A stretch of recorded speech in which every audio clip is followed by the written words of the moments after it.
ownership is one of the most treasured rights of all citizens. The city of Detroit is facing a major crisis in maintaining stable neighborhoods and stabilizing property values.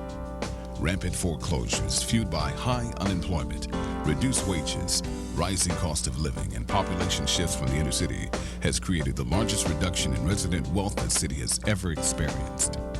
In pursuit of answers, we examine Detroit's home ownership crisis, the 2007 Legislative Policy Summit.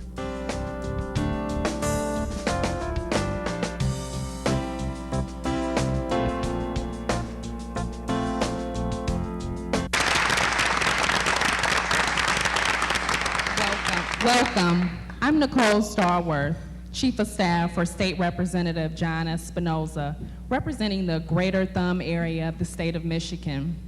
It is my distinct pleasure to introduce a gentleman who began his professional career in private law, specializing in real estate and specializing in finance and real estate development. Among his many responsibilities, he has made his mission to protect and improve homeowner values in the city of Detroit, while identifying a range of professionals capable of solving the challenges many Detroiters are facing in maintaining and holding on to their homes. It is great pleasure that I introduce the Deputy Mayor of the City of Detroit, Anthony Adams. Thank you. Welcome. On behalf of Mayor Kwame Kilpatrick, it certainly is an honor to be here today to participate in this tremendous program. I'd like to take this opportunity to thank State Senator Tupac Hunter and State Representative Bert Johnson, the respective Vice Chairman of the House and Senate Banking and Financial Services Committee, for agreeing to chair this program. I think we all recognize here in the city of Detroit that we're facing tremendous challenges. While we made tremendous progress under the Kilpatrick administration, there still is a lot left to be done. We're facing record foreclosures every day. Mothers, fathers, sisters, and brothers are wondering whether or not they're going to have a place to live. This program pulls together an outstanding panel of state senators, community leaders, bankers, people involved in the housing activist community that will provide us certainly with some answers on how we're going to solve these problems. I'd also like to thank Dr. K.B. Stallworth as the public policy advisor for bringing this panel together. I think what you're going to see this evening is a tremendous program designed to inform and educate you about the serious policy issues facing the city of Detroit. Dr. K.B. Stallworth.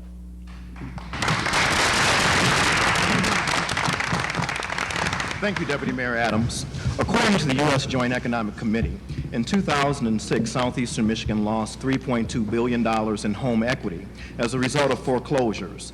The record growth of foreclosures in the city of Detroit threatens to artificially depress property values and cripple small business startups as home equity remains the principal source of new business capital.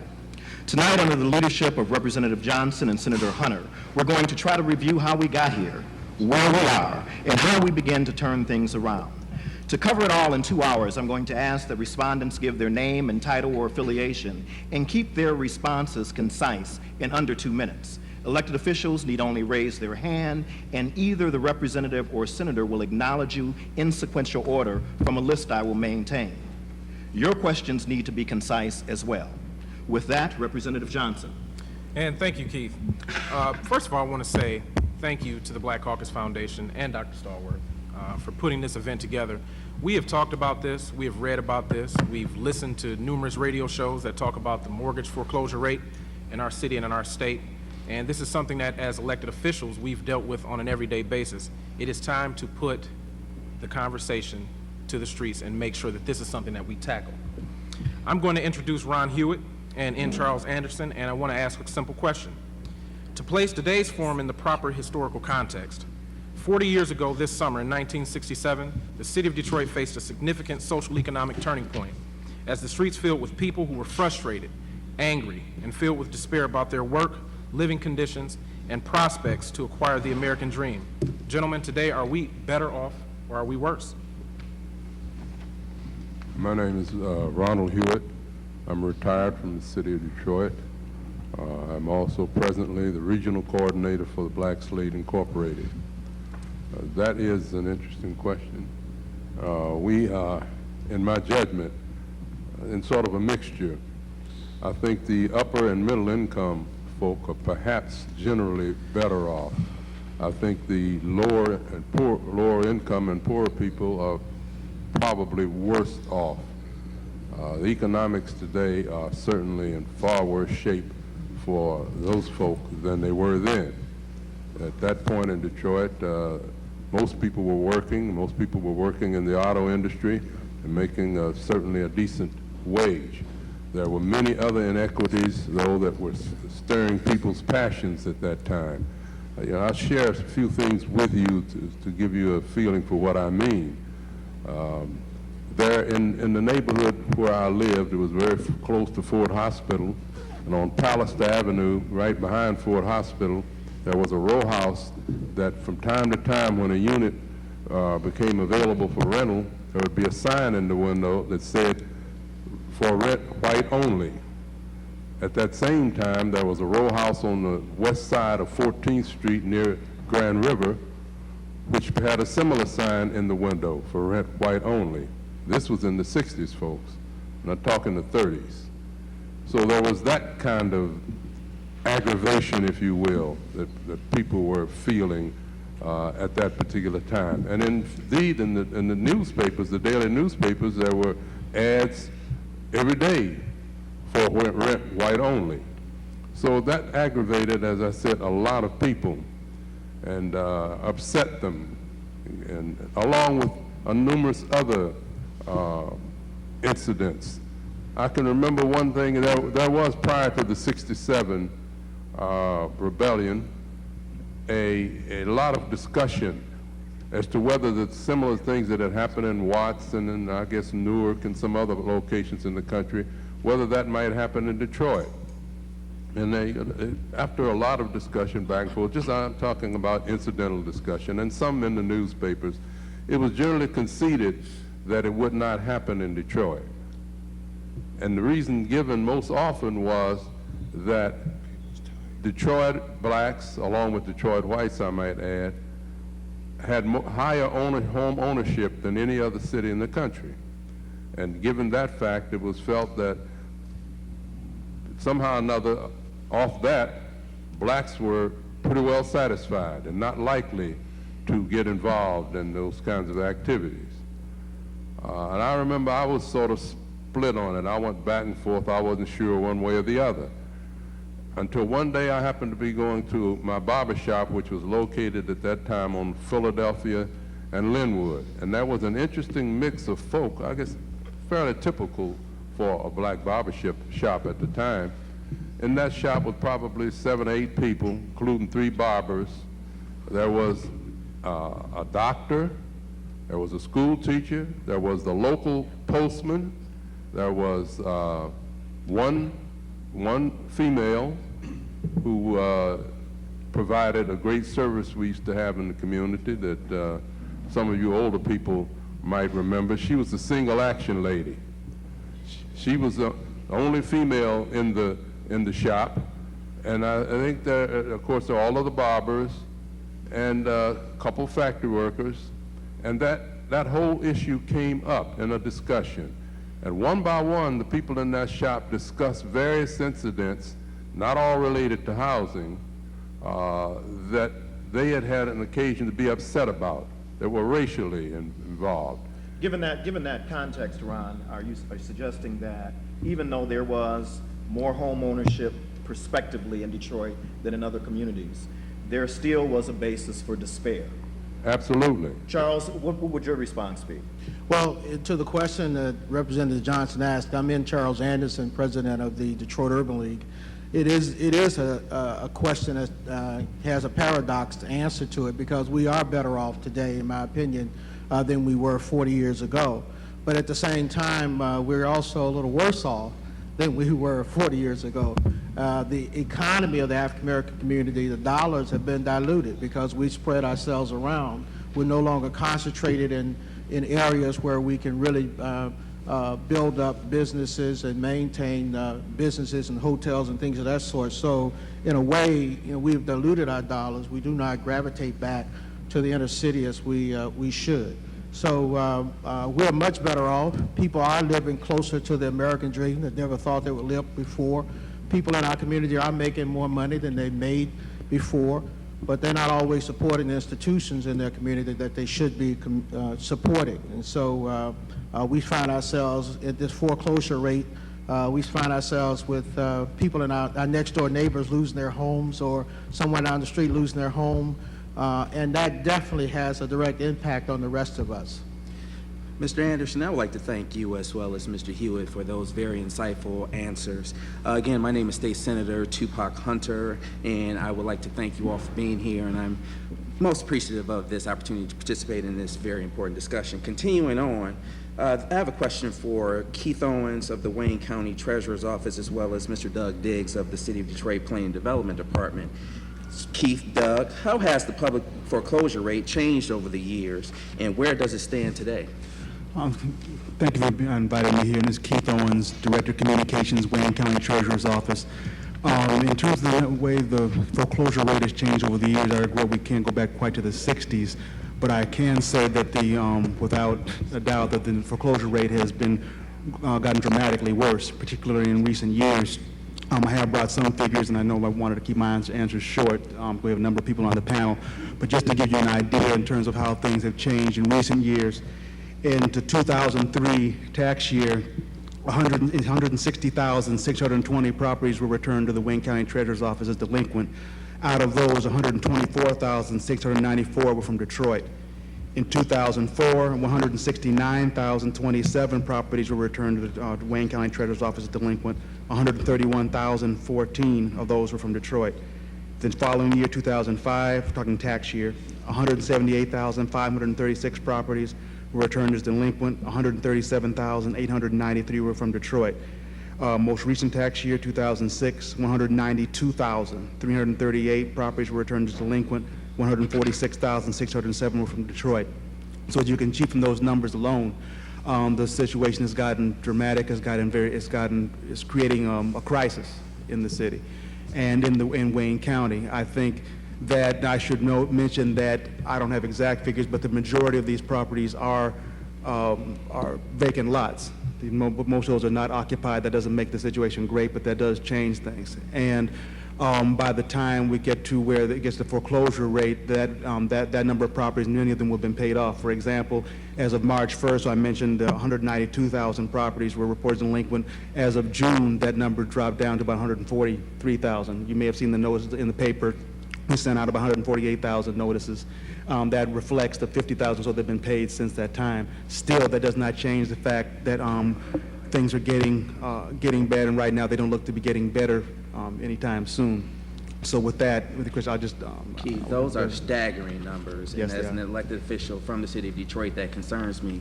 Mr. Doug Diggs, would you like to say something in response to the question?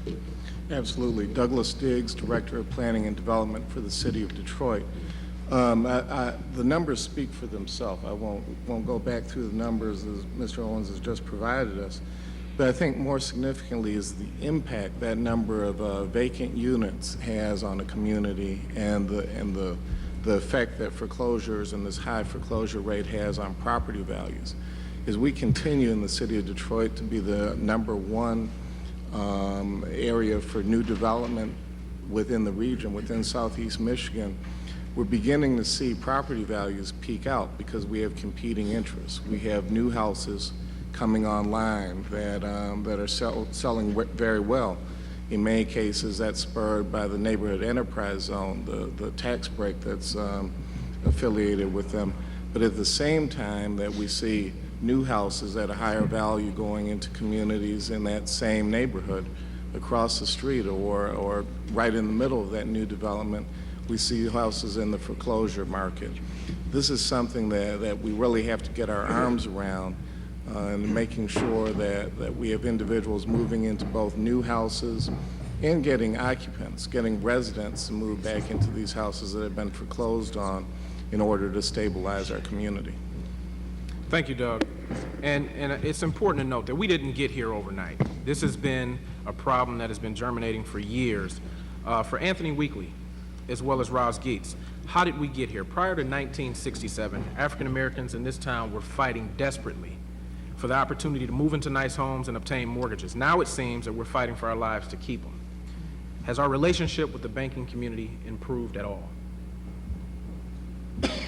Brother Johnson, before that, these folks answer that question, with all due respect, I feel the need to point out that I really don't want anyone who hears me to think that I think that black folks in the city of Detroit are substantially better off today than they were in 1967.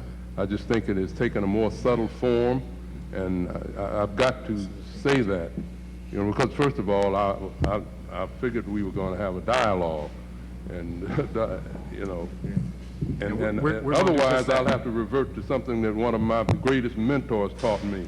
He used to say when he sent us to a meeting, if you find you can't prevail, tear it up.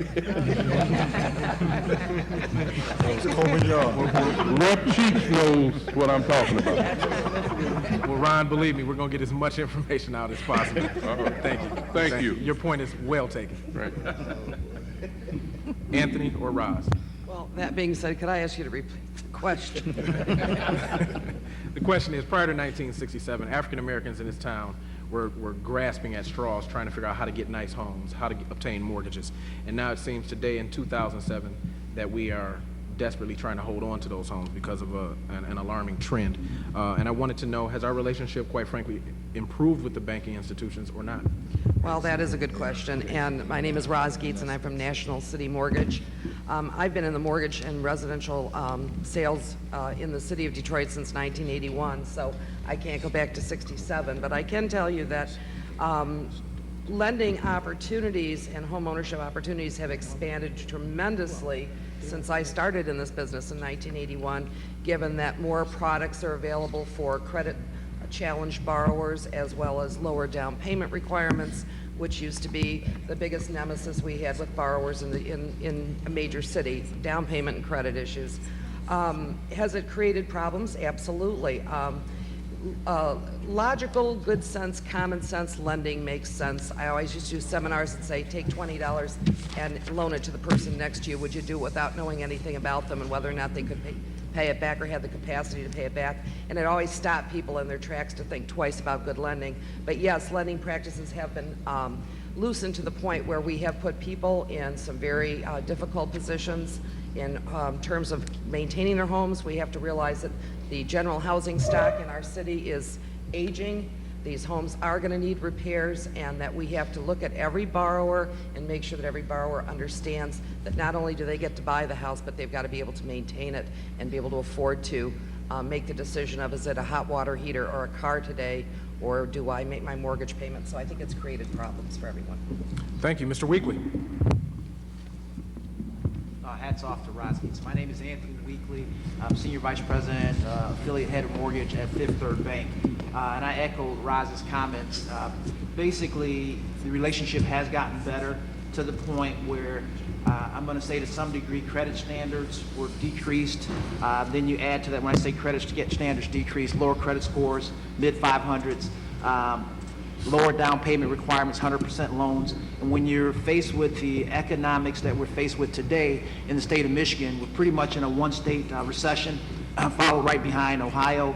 And you look at unemployment, the highest in the country, the foreclosures, 1 in 51 in southeastern Michigan is a pretty high number. But I can tell you it's based off of lower credit score requirements and higher down payments. And what we're facing now is a 10 to 20% decrease in market values over the last 2 years in southeastern Michigan because of the economics of the state. So I don't think the relationship with the banks has gotten worse. I think it's gotten better as we loosen the credit criteria and standards for qualifying for a loan. Thank you very much, Mr. Weekly. I think we heard Mr. Hewitt speak a lot earlier about the issue of race, and clearly that's an issue in this city as well as in this region, but financial literacy has come to be a huge concern. This question is for Donna and Maurice Shane from United Way and New Detroit, respectively. How central to this problem is the issue of financial literacy? I'm Donna Ponapinto. I'm Vice President of Resource Investment and Community Partnerships for United Way Southeastern Michigan. And United Way has gone through an extensive community engagement process where we wanted to listen to the community, hear what they felt was important. And one of the issues that was clearly at the top of everyone's mind is this issue of financial literacy. And United Way is definitely committed to financial literacy efforts. There's also a national effort going on. United Way of America has just kicked off a financial stability partnership in which we'll be working with United Ways throughout the country to look at how we can work with working families to increase their knowledge of the different financial products that are out there. In terms of locally, some of the things that we're doing, we have an IDA, an Individual Development Account partnership, where we are working with families to get them into homes, sustain them in homes, and provide the financial literacy components that they need in order to keep them in their homes. In addition to that, we're working with financial institutions and other nonprofit organizations to take a look at what does a financial literacy curriculum need to look like? How can we get out into the community and get the message out about financial literacy? Hi, I'm Maurice Shane from New Detroit, Vice President of Programs. One of the issues people need to wrap their arms around when you think about financial literacy is that it doesn't start in just one place. Financial literacy from New Detroit's standpoint is starting in the elementary schools, moving on through junior high and then to high schools, and then also into the homes. We must recognize that many of the individuals who live in our community have not had the opportunity to learn about all of the financial products and to participate in the American dream to the extent necessary when they were coming up. So now you have a population of individuals who are not as strong financially as they could have been because they didn't have this training from the ground up. So it is important that we look at it all the way up the line. So New Detroit is committed to doing that. We have programs in the public school system right now that are working very hard to bring that level up. And those programs also include not only the students, but also their parents. Thank you very much, Maurice. Dalton, also from New Detroit. Did you have something you wanted to add? Sure. My name is Dalton Robertson Jr., and I am an associate in the Economic Equity Focus area of New Detroit. And I just wanted to piggyback on what Maurice was saying about financial literacy. We have been actually entered into a partnership with Operation Hope. This is an organization started by a gentleman by the name of John Bryant out of California.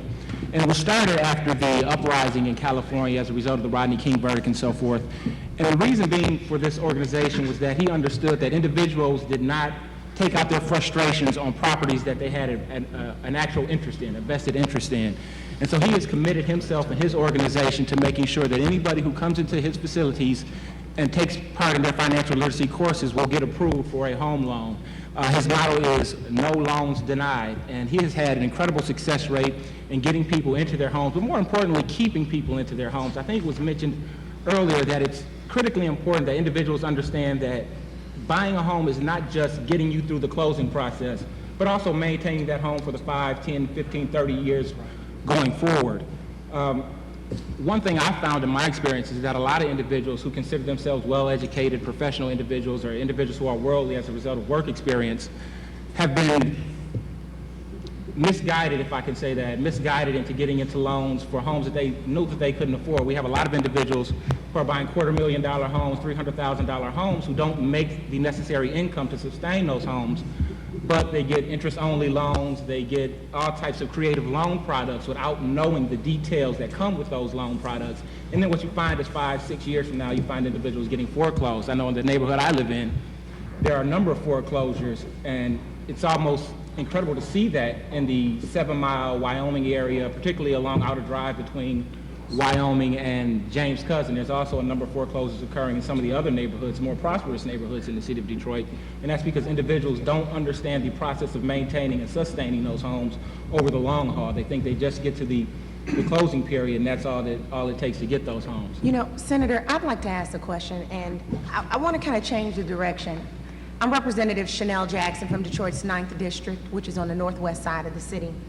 Let me just say, I introduced House Bill 4596, which would implement licensing licensing procedures for loan officers in the state of Michigan.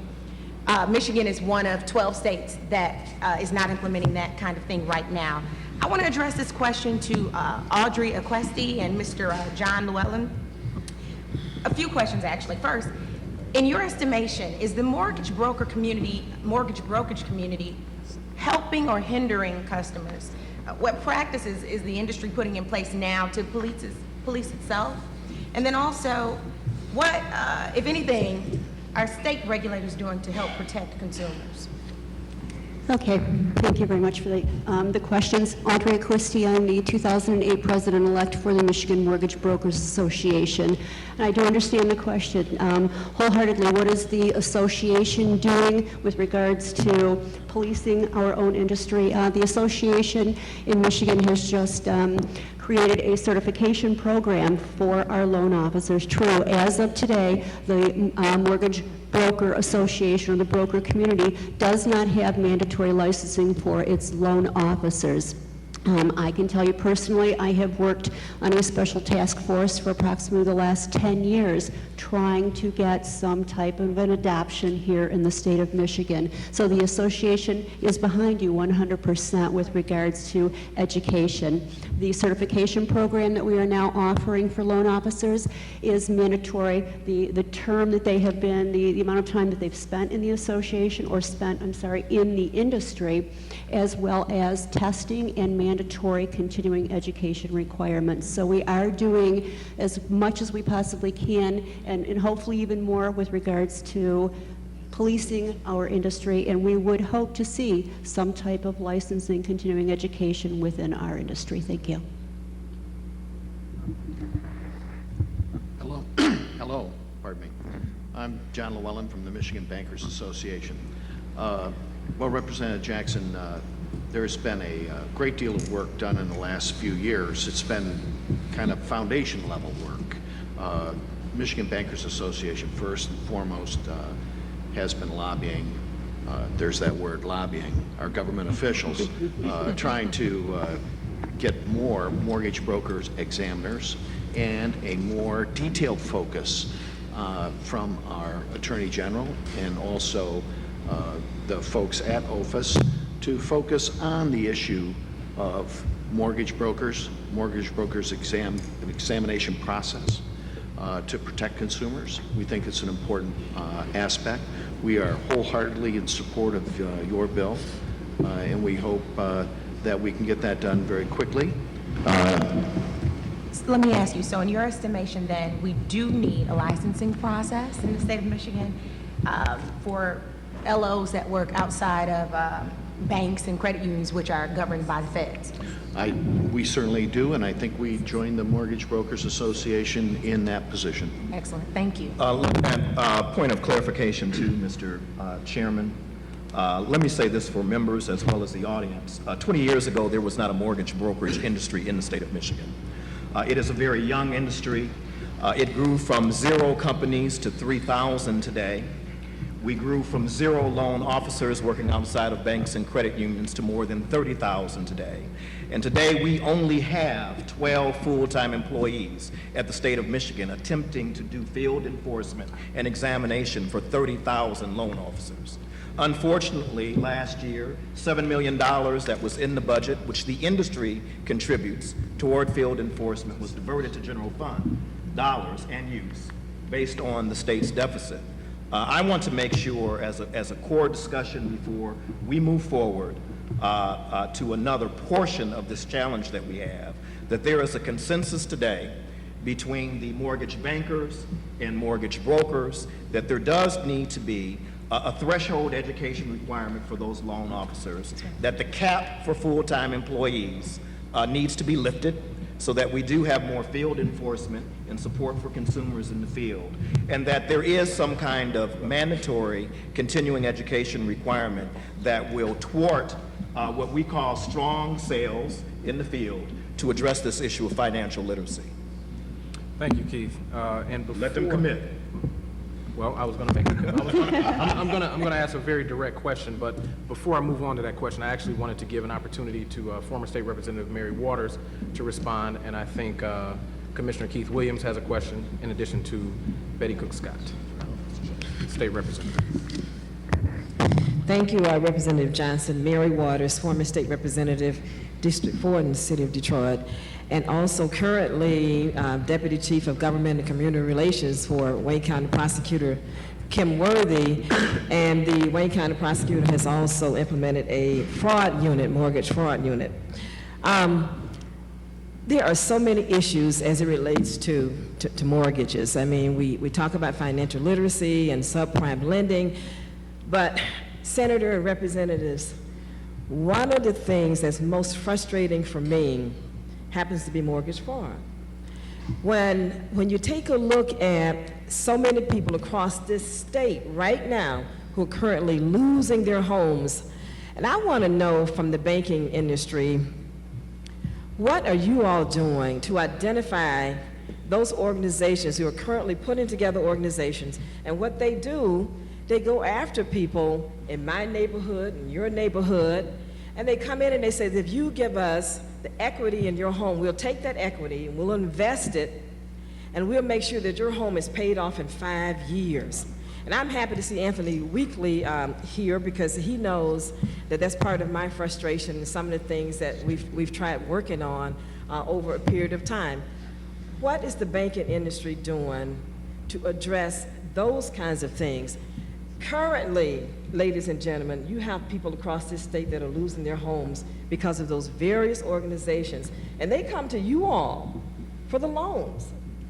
They come to you all for the equity loans. They come to you all for the refinancing. What are you doing to identify those types of organizations? That is my frustration. Anthony, will you address that, and then we're going to go right to Commissioner Williams. Mary, can you restate the question? I just need a little clarification before I answer. Sure, Anthony. Anthony, you know that you have various organizations out here now who are going to individuals in the city of Detroit, across this state actually, and who are saying that if you come to me, if you allow us to have the equity in your home, we'll pay your home off in 5 years, we'll invest that equity. But they're coming to banks like Fifth Third and Flagstar and all kinds of banks now, and they're saying, we want you to refinance this. They're committing all kinds of fraud in order to make this happen. All I'm saying is that what type of investigations are the banks doing before you give these organizations that money? Well, to answer your question directly, we wouldn't necessarily give the organization the money. The consumer would have to apply through us for that home equity or that cash out of that mortgage. And as long as they meet certain criteria to qualify, a certain credit score, assets, appraised value for a certain amount, then we will give them that loan. And I can say I'm not aware of organizations that go around and promote, you can pull equity out of your home and invest in their investments, but I think we have to, it involves financial literacy and making sure that our consumers are well educated about the kind of things that are going on as it relates to unscrupulous characters trying to take equity out of their home. But I can address your issue with foreclosures. At Fifth Third, basically, through our loss mitigation area, which that's pre-foreclosure, we actually tried to, we sent out an application to the consumer, and basically in that application process, if they have loss of job, a catastrophic illness, we will defer payments for 6 to 12 months to help them out. The last thing a bank wants to do is take a property back because we lose. We actually pay 1% of the balance each month just to maintain a property in foreclosure. And when I say 1%, that's legal expenses, that's property taxes, that's maintenance, that's cutting the lawn, etc. So the last thing we want to do is to take that property back. And we've also entered into a contract with Detroit Hope for Homes. We found that consumers did not want to directly talk to the bank for some reason, and it's probably because of the history we've had in the past, but we hired Detroit Hope for Homes, and they're a pre-default counseling agency, and basically when I see my underperforming assets, and what I say by that is I can see my 30-day lates, my 60-day lates, my 90-day lates. I know who's going into foreclosure. I have this nonprofit now that will contact them in 60 days and say, here are your options. You can put your house up for sale. You can fill out an application to have your payments deferred for 6 to 12 months, and then we'll modify your loan once you do find a job or once you're over your illness. So I think the banks are stepping up to the plate to do what's necessary to stop foreclosures, because that is the last thing that we want to do, because it's a lose-lose situation for everyone concerned. Anthony, thank you. Let's go to Commissioner Williams. Good evening, good afternoon. I'm Wayne County Commissioner Keith D. Williams. I grew up in the city of Detroit. I've been in Detroit all my life, and one thing is consistent is racism. It was racism then, it's racism now. The only difference is we didn't have credit scores back in the days. Okay, you know, it was the banker who was making the decisions. Now you got these credit scores. And another thing with this whole housing market, to me, is the job market. The job market it coincides with the housing market. If you ain't got a job, you ain't gonna pay your mortgage. That's the bottom line, okay? And so my thing is, what are we gonna do to create jobs, create some hope in our community instead of hopelessness? And the only way we can do this, we gotta have a job, economic program that's gonna create jobs, but more importantly, the financial literacy, I agree with that, but at the end of the day, it's jobs and the racism is causing the problem in this community. And Commissioner, your point's well taken. I know that we're going to examine that later on with some of these questions, and we'll get right to that. State Representative Scott. Good afternoon. I'm State Representative Betty Cook Scott of the Lower East Side District. I'm on Judiciary. I'm on the Education Committee, Insurance, and Reg Reform. I feel, as former Rep. Mary Waters felt, I think the banking institution, along with the mortgage brokers, are aiding and abetting citizens into losing their homes. When you start off with the lowest common denominator, you end up behind the 8 ball. And 1 year, 2 years later, the person is in foreclosure. I think, and I don't want to beat up on Mr. Whitley, but my question was for him too. What other avenues is the banking institution taking before they give out these loans to these consumers? And I'm for consumer protection to qualify for these homes. Again, stop starting off at the lowest common denominator, which is low credit scoring. You know, that's not good. If you don't have a high credit rating, you are at risk from day one. And for our moderator, I saw something strange on my street Friday when I came home, and this is just a comment. A young lady was looking at a home that was abandoned in my area. She was in a van. She had about 4 children. I stopped her and I said, "Are you interested in buying that home?" Her terminology, and this is for Mr. Hewitt, "No, I was looking for a place to squat. I lost my home 3 years ago and my kids and I are living in a van." That's something that I had never seen in the city of Detroit, a person driving around looking for a place so that they can move in and take care of their family. Of course, you know, I didn't encourage her because our neighborhood does not want squatters to take up homes, even though she was a mother with 3 or 4 children. Representative Cook Scott, I think you raised a very important question, as well as your comments were dead on. But before we're coming upon a break, so what I want to do is take this opportunity to refocus us on a very important issue that was raised earlier concerning loan officers and the preparation and the training that they are required to have before they get in front of a would-be consumer or a person that will receive a loan. And I think a lot needs to happen in the industry to bring forth more accountability to make sure that people are doing the right things by consumers. So am I hearing that there is a commitment on behalf of the industry that we should require licensing of loan officers and ongoing training? Senator Audrey Christie again, I will answer that question. Yes, we do feel that there needs to be additional education for loan officers on the broker side of the business, on our lender side of the business. Our sister association, the Mortgage Lenders Association, we again have been working to try to adopt some type of, and I'm not saying licensing per se, however, whatever terminology we use, but I'm saying a registration, a way to track loan officers officers, I mean, unfortunately in our industry right now, if we have a loan officer, our mortgage company is licensed. Our loan officers aren't. A loan officer commits fraud today in my shop, they can be working for someone else tomorrow. We don't want that. Absolutely. So yes, we are for some type of education, continuing education, mandatory, and testing for loan officers. Ron, before we... I'm not as civilized as you are, so I would help them move in. That's what I would do. And if you really want financial literacy understood, you might start with finding another word, another phrase. The average person does not understand what you're talking about when you say financial literacy. Right. I mean, literacy itself is still a problem. Yes, it is. So you might try to find something more understandable by most people. John? Thank you, Representative. Our modern world has created some very sophisticated con artists and scams and fraudsters. They just don't prey on the people in the city of Detroit. I come from a very rural part of the state of Michigan, and there are people there who are getting caught up in a lot of get-rich-quick, too good to be true. And it's almost like through our community positive self-talk, we're not telling everybody that if it's too good to be true, it's probably not true. And there's a lot of people, not just with a person in front of them, but they're getting drawn into internet scams, scams over telephone.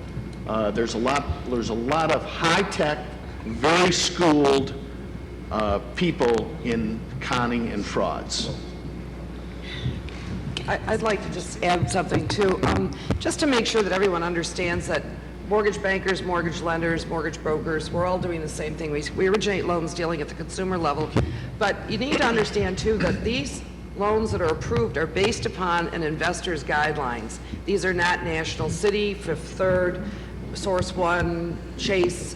These are not our guidelines. We're basically agents for an investment market who says this is what the loan should look like, and we comply with those rules. For instance, MSHDA, Michigan State Housing Development Authority, has some wonderful first-time homebuyer programs. They tell us the guidelines to follow, but they ultimately approve the loan based on those guidelines. So we really have to work within a very fine-tuned box. And the only time that we can go beyond that is if we are not intentionally policing our own documentation, making sure that someone else has followed up to make sure the loan officer has got the proper documents, they are original documents, they are not fraudulently produced, and that the buyer is indeed truly the buyer or owner of the property of record. We also have limitations on flipping. If someone is not the owner of a record for a certain period of time, we have to make sure that we have all kinds of due diligence to make sure we know why. I recently saw a sign that said, "Buy a home with my credit." Now, that's what's going on in the industry, and that's where... Let me say this, Roz, and I appreciate the comments, but I want to make sure we stay focused on two things.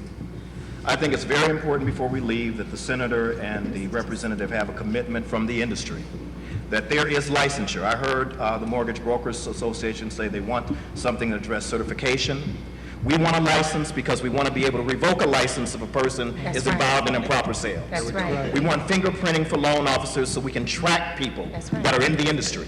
They cannot move from one firm to another.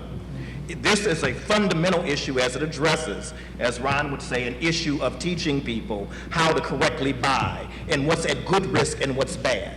If people understand the risk ratio, then choice should be an option, because they're exercising a right to try to improve their quality of life. But I think it's very important, now that we have the industry here, that we just have some common agreement that there needs to be something that provides a threshold education level for loan officers, and there needs to be support so that office can do some field examinations with some degree of regularity, just as it's done for banks and credit unions, so that we know what's going on in the industry and consumers have a fair degree of consumer protection. Does that make sense, Mr. Chairman?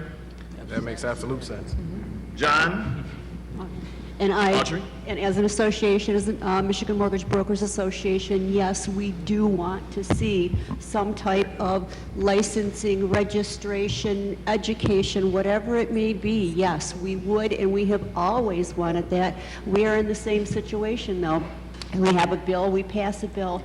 it has to be monitored. We have to have the staffing on the state level to be able to enforce what is on the books.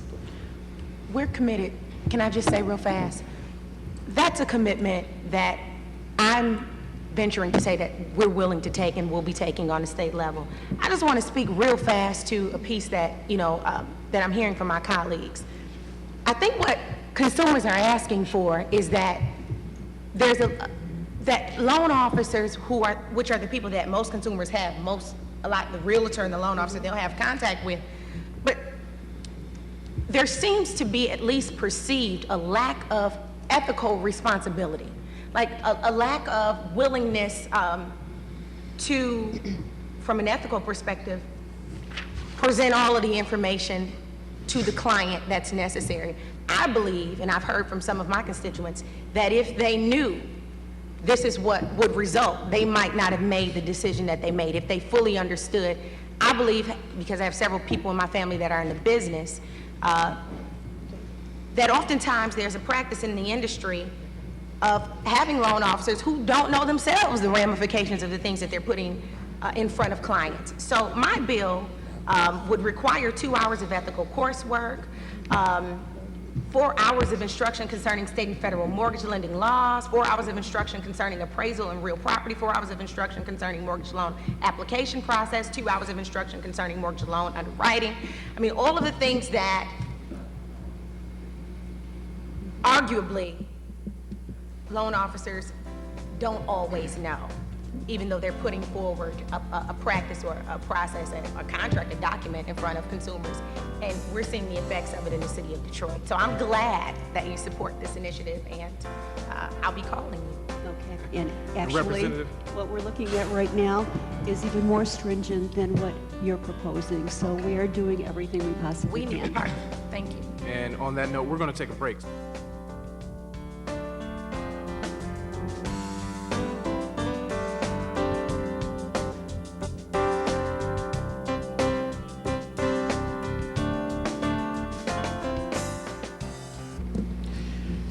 I'm very happy that we at least have an agreement in principle between the mortgage lenders and the mortgage brokers that there has to be some sort of licensure requirement for those who would seek to loan money to a would-be consumer looking to purchase a house. I think that's a very important issue that we've gotten out during this discussion. So with that, I want to go to Kurt Gundry. He's the manager of the mortgage banking division of the Michigan Office of Financial and Insurance Services. Kirk, would you like to shed a little light on this? The agreement between the brokers and the lenders to increase or start the licensing process of loan officers, I think is a good first step, Dr. Stallworth. I think also one of the things that the Office of Financial and Insurance Services is trying to promote, I think, is the addition of additional field examiners to help the regulatory framework. I think the bottom line is that we need to have more examiners in the field and have a better regulatory presence in the field to enforce the laws we already have. Well, thank you very much for that response, Kurt. Now, we've been talking a lot about loan officer licensure. We want to kind of go back to this issue of the foreclosure problem going on, and I want to know what type of impact this is really, well, we know the impact that it's having on the community, but this is a question of awareness.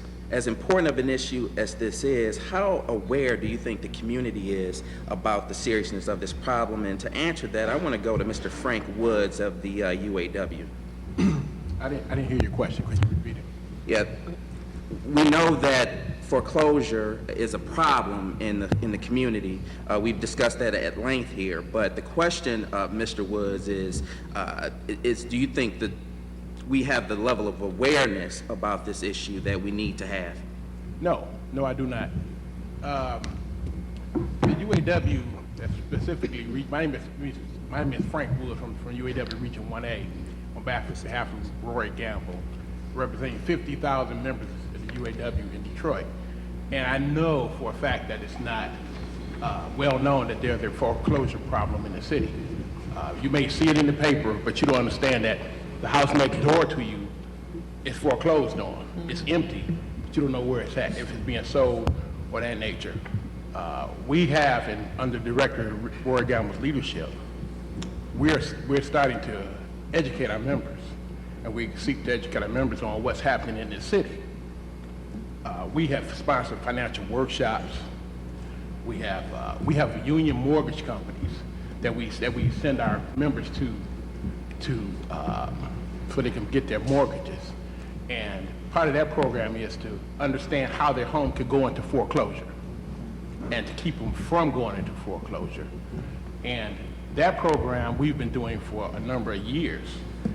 We hope to pick it up in the near future, because, you know, as I got involved in this Buy in Detroit campaign, I was asked what could the UAW specifically do, and so I had to look at the numbers and see where we were at in this process. In the targeted area, where the foreclosures and HUD houses are really a high rate, 48221, 48235 zip codes, we have 5,500 members that live in that area. Basically, 3 members on every block are UAW members. So that means there's a vacant house or a house that's been foreclosed on that UAW member's block. We want to educate them there, know that what's going on next door to them, and that it could very well be a member who has lost their home because of a plant closing, outsourcing, or anything of that nature. Not just from the big 3, but from the supplier community that supplies the big 3 that is impacted the most. Those members don't have the economic wherewithal to actually, they may get to buy a house, but then you don't have the understanding of what it takes to maintain that house and to improve that house, to improve your neighborhood. So we have started programs to address those issues in the UAW Region 1A under Director Gamble's leadership. So we will, and we have made a commitment to educate our members about foreclosures, probably have them in some town hall meetings about that. We know that an educated workforce, an educated city is going to make sure that that block is taken care of, make sure that, okay, well, what's going on next door? They lost their house because they lost their job. Mr. Woods, we're grateful for that response, and the UAW clearly has been phenomenal in serving this community for years, and so I'm thankful that you all are proactively engaging this issue. Next, I want to go to Representative Alma Stallworth of the Black Caucus Foundation. Ms. Stallworth, can you shed a little light on this issue? Thank you very much. I'm Alma Stallworth. I'm the founder of the Black Caucus Foundation of Michigan. I want to say that we're very appreciative of the opportunity to participate in this summit led by these 2 outstanding legislators. I want to say, before I talk about the immediate community, while we have the attention of the Banking and Lenders Association, one of the frustrations we have in the community is who is supposed to manage the properties once they're foreclosed. We have numerous houses with high grass, and I think that one of the frustrations that community councils and block clubs have is not understanding who do you call regarding that. Some people feel there's a schedule where they come out and take care of this. We don't have to be an advocate for boarding up the houses. I mean, they're almost immediately boarded up, and so we've talked about how can we modify that so that it's not such a blightful impact on the community. I think people generally are aware of the houses that are being lost by their neighbors, but we have kind of a disinvestment in terms of people being willing to put in time to monitor, to report, and to try to push for reinforcement. We have a number of community councils that have come together to launch a Buy in Detroit campaign with the hope that we can bring back community standards where people are informed. While they need to know how to borrow money and what the contracts, and also they need to understand, once you live in a community, what are the standards that we'd like to see maintained by our neighbors. So cutting the grass, taking out the trash, making sure your house is in good standards. These are things that are not stressed, and I think when I moved in Northwest Detroit, and we're still talking about 48221 and 48235. These were things that were reviewed when you signed your contract. You got a covenant. And of course, in those covenants, they also talked about racial makeup of particular areas, but they also described the properties and what the standards were and what people were expected to do. So we're hopeful that through this process, and Frank Wood mentioned community meetings, we want to begin a process where we begin to discuss the standards, how we can demand reinforcement of those standards through the ordinances that are on the books. We need the city's help. That means these departments that work for the mayor need to be responsive. We need to understand how we can educate and help our neighbors do a better job. And I think this will not resolve the problem, but certainly we hope it will modify conditions in the community, because those of us that have purchased and lived there a long time, we are concerned about our investment. And the only way you protect it is to have a quality community. Thank you, Representative Stallworth. And I don't mind saying publicly that Representative Stallworth's legacy lives very strong in this community. And the fact that the Black Caucus Foundation was #1 began under her leadership, and that we're having this conversation today, it speaks volumes to where we are in this city with some of the people who are historically connected to where we need to go. I want to ask a question of Fred Durhall, Bernie Johnson, and Chris Aldridge. And I'm especially excited about this portion of our conversation because now I think we're going to lay the groundwork for some solutions to the problems that we've talked about here today. And the question is this: a lot of times people or would-be investors buy these properties at auction, but don't have the money to rehabilitate them or plan on how to get a family into it so that they can buy it. We can't afford to keep penalizing people in our communities who are taking care of their homes by continuing to let this practice happen. Is it better to keep getting rid of these properties like we have been, or should we find a new and innovative way to bundle them and match them up with families who will live in them and make our neighborhoods solvent once more? Representative, I thank you very much for inviting me to be here, and Ms. Stallworth and the Black Caucus Foundation. My name is Fred Durhall, and I'm a former state representative, and I'm also the Deputy Director of the Michigan Land Bank Fast Track Authority. The Fast Track Authority was created in 2003 through Public Act 258. Its principal reason for existing is to be able to make sure that tax-reverted property, that is property that is lost because of non-payment of taxes, gets put back on the public tax rolls and put back to productive use. I think what you have talked about, just as a prelude to my speaking, is that we are looking at innovative ways in which to take property that has fallen into the hands of the government and be able to take that property, define who it is that's going to live there, what their ability is to rehabilitate that property, and then put it back on the tax rolls.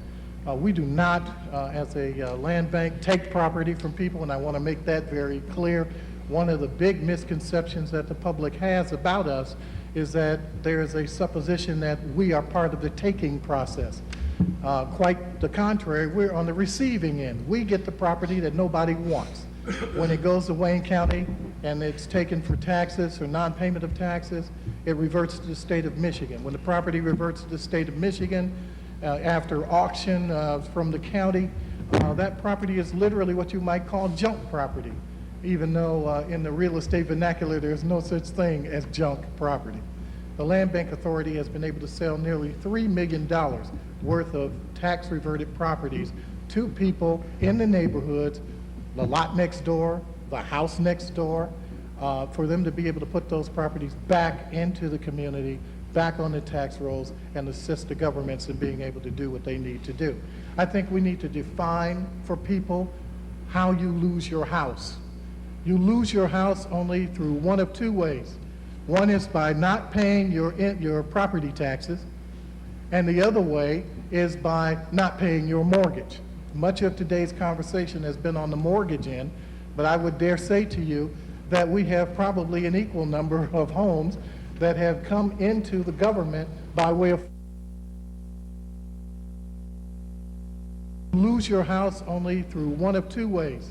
One is by not paying your property taxes, and the other way is by not paying your mortgage. much of today's conversation has been on the mortgage end, but I would dare say to you that we have probably an equal number of homes that have come into the government by way of forfeiture because people have refused to or failed to pay their taxes. That again gets back to what we were talking about, educating the public to understand that when you buy a home, you also buy some obligations. One of those obligations is to pay your taxes. The other is to pay your mortgage. We also have a third problem, Representative and Senator, that I think we need to look at, and that is we have companies, mortgage companies, who have as a part of the agreement to pay the taxes for the individual on the homes. We have had some complaints about mortgage companies who have failed to do that, forcing a person who owns the house into foreclosure. And I think that that's another area where we need to look at in terms of regulating the activity of the mortgage companies to make sure that if they sign a contract with you saying that they're going to pay your taxes, which are part of your mortgage payment, that those taxes in fact get paid. Thank you, Fred. Bernie. I'm Bernie Johnson, Deputy Director for the Michigan State Housing Development Authority. And I appreciate the chance to come and participate in, I think, a very important conversation around the devastating effect that both mortgage and tax foreclosure has had on our communities. The question you asked gets to what do we do with the product of these types of foreclosures? How do we bundle and move this land to bring it back into productive use? And I think that's a great question. I think one of the things that we are working through at the state is something called the Cities of Promise, whereby 8 of the poorest cities in the state are coming together with state agencies to talk through how state agencies can stand behind and direct resources toward priorities of the jurisdictions. In the city of Detroit, we are working very closely with the mayor and his initiative in 6 areas to either stabilize, redevelop, or revitalize these communities. And I think that as a part of that very exciting initiative, the ability to take property that is in this particular condition, bundle it, and redevelop it will get us a long way toward a few things, starting to stabilize these particular communities, but also to have folks begin to pay taxes and generate that kind of revenue that is dearly needed by the city. So I think that the ability to work with Fred and the Land Bank Authority, the state, my agency, and others to redirect property that has found itself in this condition is something that we need to move forward on. Thank you, Bernie. And Chris Aldridge. Hi, I'm Chris Aldridge. I'm a consultant for National Faith. Sitting next to me is Dina Harris, who's the executive director. It's ironic that we're having this meeting today. We just, today at about 3 o'clock will be the completion of a pilot that we think forebodes a solution to this problem. National Faith, and I won't be too wordy. I've been told to keep my comments brief. But National Faith is a Detroit-based home buyer education financial literacy firm that is probably the most successful in its craft in the entire country. It won a National Congressional Black Caucus Award this past year for having placed 500 families in homes over a 2-year period. If you look at its history of 10 years in this, at its craft, it's actually placed about 1,500 people in homes, and it's only lost 3 to foreclosure over that period of time, which if you look at that compared to the overall foreclosure rate that the city, the region is experiencing, it's pretty phenomenal. We've been working on a pilot for the last year with the city of Detroit and the several banks on how to put houses back in the tax roll in a more controlled manner. The typical foreclosure mechanism leads to a lot of bad consequences that destroy wealth for everybody surrounding the house that actually is lost through foreclosure. The joint as Mr. Stallworth indicated, there's $80,000 destroyed in value in the total system when a house goes into a foreclosure.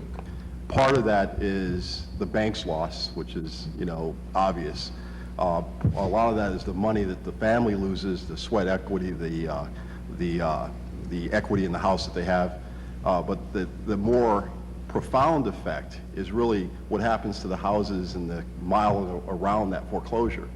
Every time a foreclosure goes on the market and gets sold at a bargain price, it destroys value of all the houses in that neighborhood. And that is probably, to me, the most disconcerting impact of the foreclosure crisis here. It's that you wake up in the morning and you've taken care of your house, everything is fine, and you had $10,000 of equity when you went to sleep that night. The next morning, you've got 6. 2 weeks later, you've got 2. A month later, you're upside down. You owe more than your house is worth. So we, working with the City of Detroit and the lenders, we wanted to come up with a program that could not only put the house back in service, but help ameliorate some of those negative consequences of the traditional foreclosure, investor purchase, and then flip back into the market. What we came up with was what we called the Friendly Neighbor at the time, and we're expanding it. We're going to call it By Detroit, where we take what we learned through the educational process, and we actually design our program around the buyer market. We act more like a Pulte. We don't go and try to buy a house haphazardly without having an idea of what the right price point is, how to get that house back in the market quickly and in a controlled mechanism. We took a long view. We spent about 2,400 hours of research through a variety of volunteers. So what we did is we acquire the houses through land contract in some cases, or through marketing agreements with the agencies that we're involved in. That avoids us having to foreclose the property and have a transfer at an outrageously low price. We match that to the database of people we know who are renting, who want to buy a house. We then work with that family very aggressively in the financial literacy and the home buyer education process to identify those things that would prevent that person from qualifying for a conventional or more user-friendly financing, okay? That could be they have some credit card debt. It could be that they need transportation back and forth to work. And at the end of the day, to summarize the program, I'll just give you the close that's going to happen today. We found a house in Nottingham that was hard to move. It was a very large house, very energy inefficient, and in a neighborhood that was under some distress. We found a woman with 10 kids who was renting 2 apartments to try to keep her family under a roof, okay? We matched her to the house in Nottingham. Because of the price that we bought the house at, we were able to renovate the house. We were able to upgrade the insulation and provide new mechanicals, and we were able to close that house, after 3 o'clock. We were able to close that house with a 12 passenger van, because her issue was that she was renting because she needed to be on transportation arteries, because she was going back and forth and she didn't have a car that could accommodate her family. So we threw that and wrapped that into the deal. You ask us why it would be important to wrap a vehicle in a deal. Well, if you look at what a car would cost a family, a reliable car would cost a family, it would be $400 or $500 a month, which is a lot of financial flexibility for being able to actually stay in the house. So by incorporating all those aspects into the deal, we were able to put the family in a very firm footing. And the mortgage brokers recognize this, that the back-end ratios of the family were well within the conventional tolerances. Thank you, Chris. And Doug Diggs, from the planning and development standpoint, would you respond to that question? Absolutely.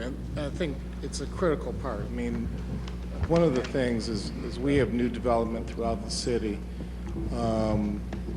We have to continue to find new ways for affordable housing in the city, and like anything, we have to try and correct a terrible situation, the foreclosures. And the foreclosures actually present an opportunity to provide affordable housing in the city in order to get families that otherwise may not be able to buy to get them into new, good quality housing stock at an affordable price. So we look at this as something, the acquisition and rehab of foreclosed properties, we look at that as something that's as important to the redevelopment of the city of Detroit as the development of new housing stock in the city. They really go hand in hand, and I think that's a way we can begin to turn our neighborhoods around. Thanks a lot, Doug. And I want to chime in here and go to Keith. Keith, earlier, the numbers that you cited were staggering in terms of the numbers of properties that you get from the city of Detroit alone.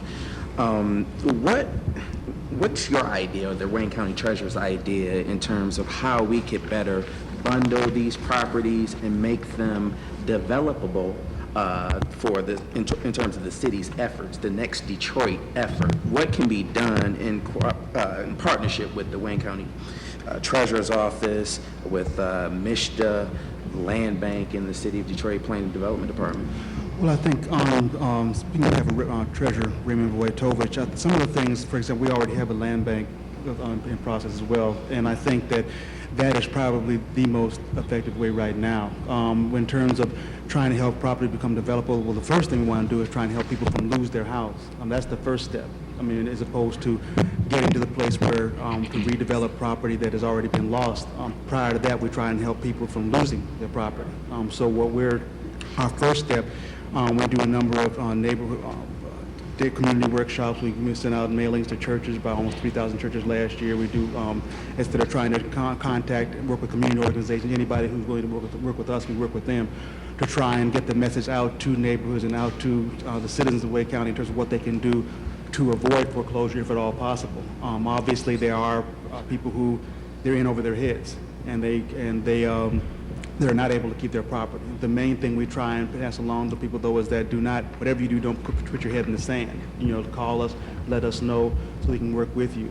When you're getting to your question about what we're able to do in terms of Next Detroit, I have to be a little careful how I answer that, because we're not too involved with that aspect. But I will say with the land bank, I think that I would point to that again in terms of when you take properties and you're able to have a bit more control in terms of where those properties go, that is the best way of seeing what happens. Because right now, when we have when they go to the auction, just for real quick, for those who don't understand how the procedure works, it's basically a 2-year process.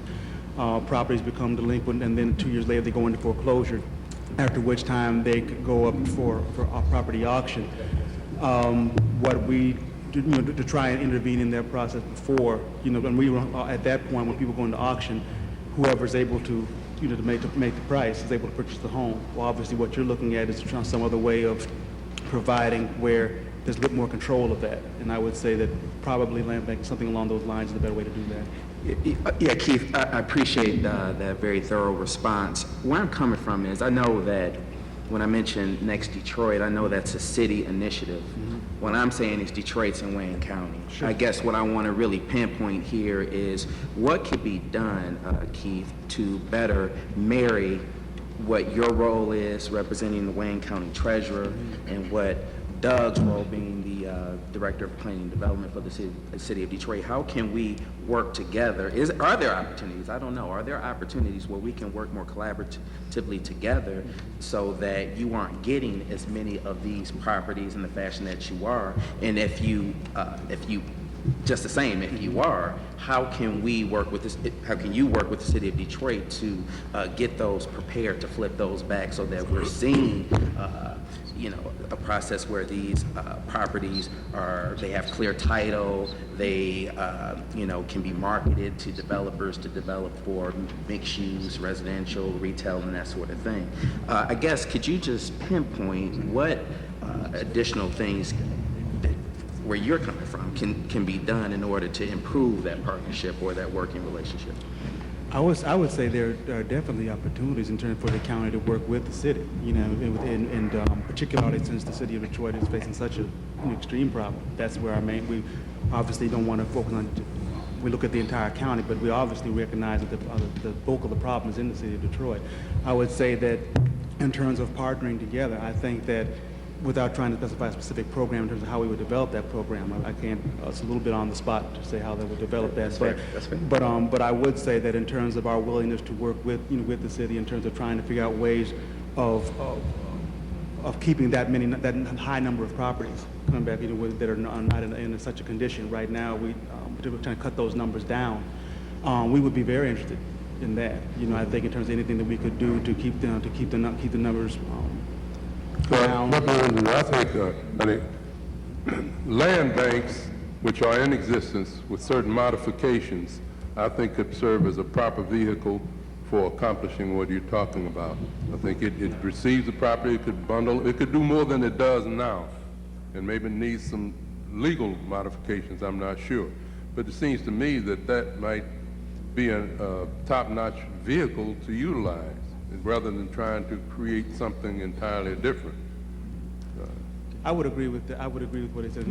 Let me follow. Something new, we have something in place right now. I think Let me follow up on that. The Public Act 258 gives the land banks, starting with the State Land Bank Authority, and then there are counties that have the ability to opt in and become have land bank authorities set up. Wayne County is one of those who recently did that. They have the power to be able to buy and sell property. They also have the ability to float bonds and do all kinds of things.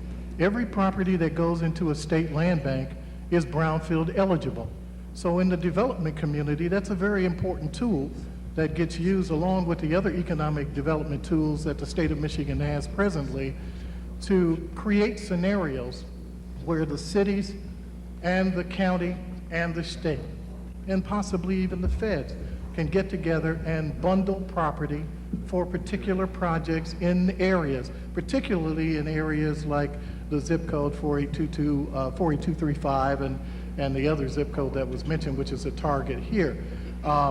We want to see neighborhoods be preserved, and that is extremely important. Part of the preservation process, though, as I go back and say again, is education.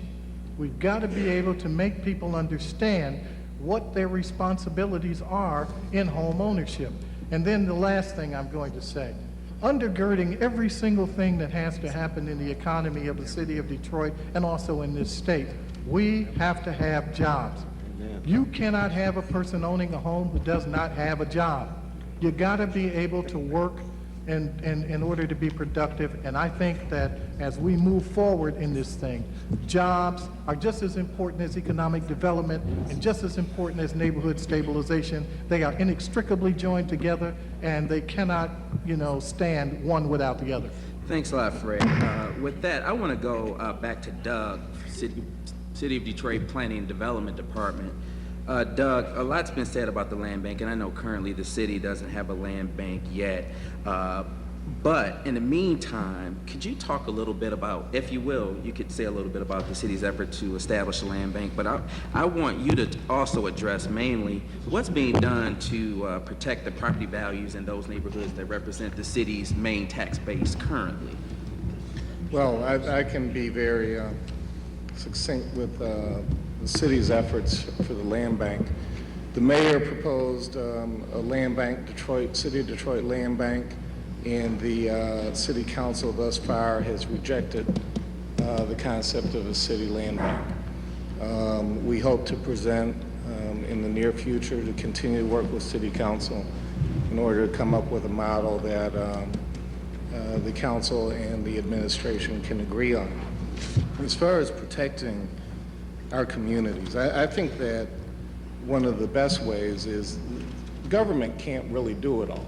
It takes groups like Detroit Hope, Faith Community Home Buyers, United Way, groups that provide the financial literacy, that kind of thing, to really provide a wraparound approach for people to get out there.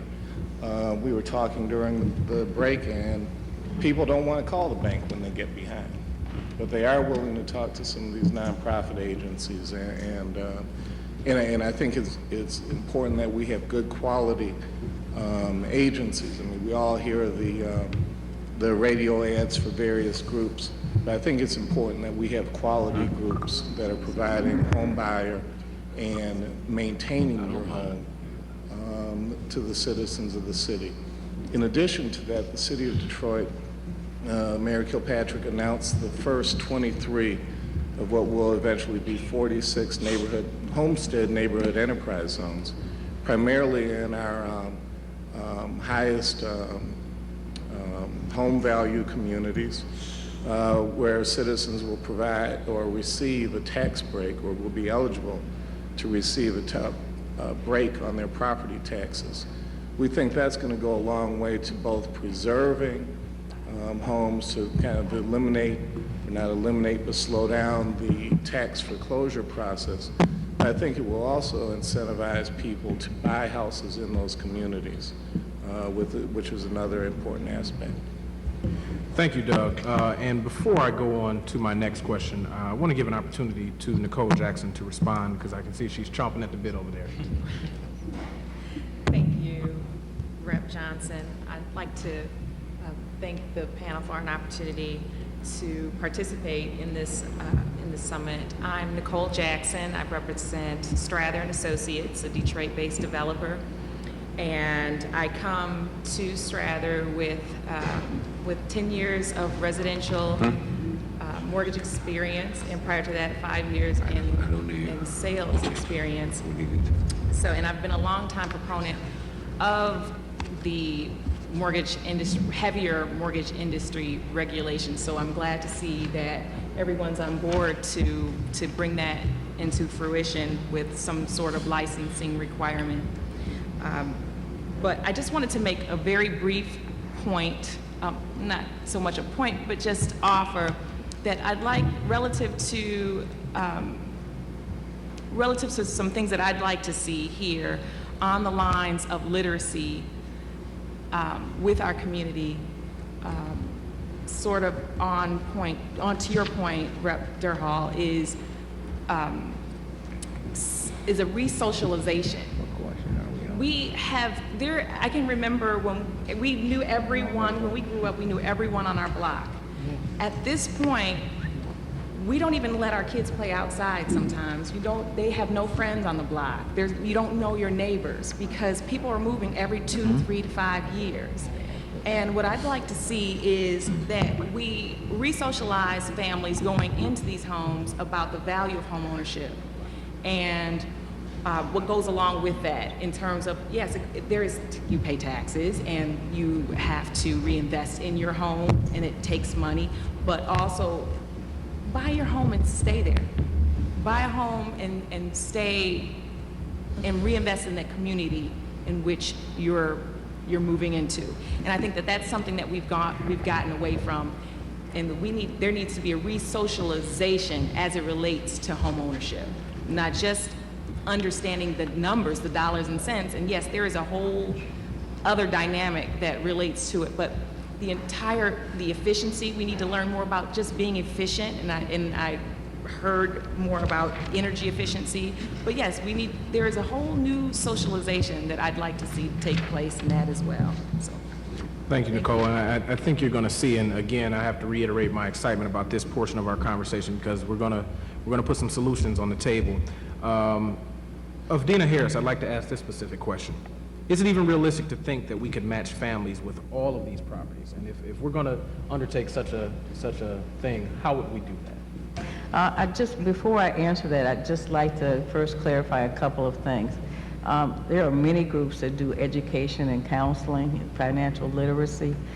I think that it's important, though, that you have to follow through. And what we do is we're advocates for the family in every arena. We protect them from mortgage companies that are predators. We follow their real estate. We review their settlement agreements. And I didn't want to walk away from here without at least addressing the fact that there's a different role from bankers and mortgage companies. Bankers are heavily regulated. Mortgage companies are not. They're not regulated like banks, so they do business differently. And we find that the mortgage companies appear to be more user-friendly and families tend to migrate. So I encourage some type of control. The mortgage companies we work with tend to want to do the right thing, but there are a lot out there that don't. So I just don't want to leave here feeling like the bankers were beat up, because I think that it's important to acknowledge that they are regulated and scrutinized much more severely than the mortgage companies. Secondly, Thank you. I also want to say that I think that when you say financial literacy is like the new thing, that it's important that when you educate families that you also guide them. You can get a family, we educate 6 hours, but we don't leave them after the class. We stay with them till they close. That's one of the reasons why we have so few families that are in foreclosure. We do foreclosure counseling. I think that, yes, to answer your question, that we could match families with properties. There is still a glimmer of hope in Detroit. There's still a lot of people that pay rent in this city that want to own a home. And we see that all the time. And so I think that it's important, though, we have to create solutions that are simultaneous. Okay, right now we need solutions that address everything at the same time, taxes, insurance, because the city of Detroit, you know, I hate to put it out there, but I feel like we're redlined. Okay, I think that we are to pay the highest taxes, we pay the highest insurance, you know, we pay the highest everything. This local stores, the check cashing, it's all, they're predators on urban communities. So yes, I think that the families in Detroit still want to own a home. I see on average 100 to 200 a month. Thank you, Chairman. And I just want to say to her point very quickly. We are clued in that these two components that we've been dealing with today, this isn't it. This isn't all that contributes to this mass problem in Southeast Michigan, specifically Detroit, as it relates to insurance. And that's something that I think every Detroit representative and senator probably campaigns on, probably talks about as something that we want to wrestle down and bring under control. That's something that we're aggressively going after in both the House and Senate. So I just want to make that point because this is not all that's germane to the problem. Mr. Chairman, it seems to me that, excuse me, that while I think I heard some commitment from the industry that they're going to do something or other to improve the situation, however, I have not heard anybody say that they are willing to step up and really aggressively get onto this issue of predatory lending. Now, there's no polite way to say it except the way it is, predatory lending.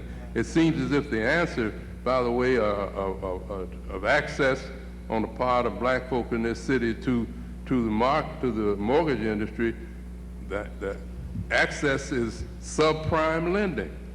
And I saw a mortgage banker the other day quoted as saying some subprime lending is immoral. Yes. I mean, that's what a mortgage banker said. So, you know, I'd like to know if anybody in the industry is going to step up to that issue. Now, if I can make a comment with regards to stepping up to the plate, I feel that as an industry, we are trying to step up to the plate and do just that. We do offer courses now on a monthly basis to our membership. We as consumers also need to be involved. We unfortunately, because most of us will purchase or refinance our home a few times in our lifetime, we don't ask those necessary questions either. When we're sitting in front of a loan officer, we need to ask them if they have documents that you are signing, you need to know what those documents mean.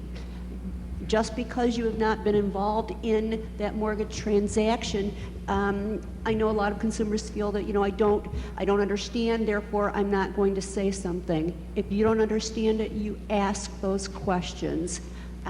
You go someplace else. If someone is not giving you the proper information and answering your questions, you politely get up and you go someplace that will. Well, point of clarification, if we could, just because I think you're on point. I think what specifically is being asked, and I want this as a contemplated issue based on what the chairman have articulated. The closing process and the disclosure process at the end of a closing has become so voluminous. A lot of times consumers get disconcerted when they sit there. They're under tremendous pressure to sign whatever documents are there. They're trying to get into the house. They don't necessarily know at that point whether it is a good decision or bad. The licensing and threshold education process is a step in that direction. But I think what is being requested from stakeholders in their discussions is somehow getting to a point where there is a required signatory acceptance of a concise, single-page mortgage payment explanation.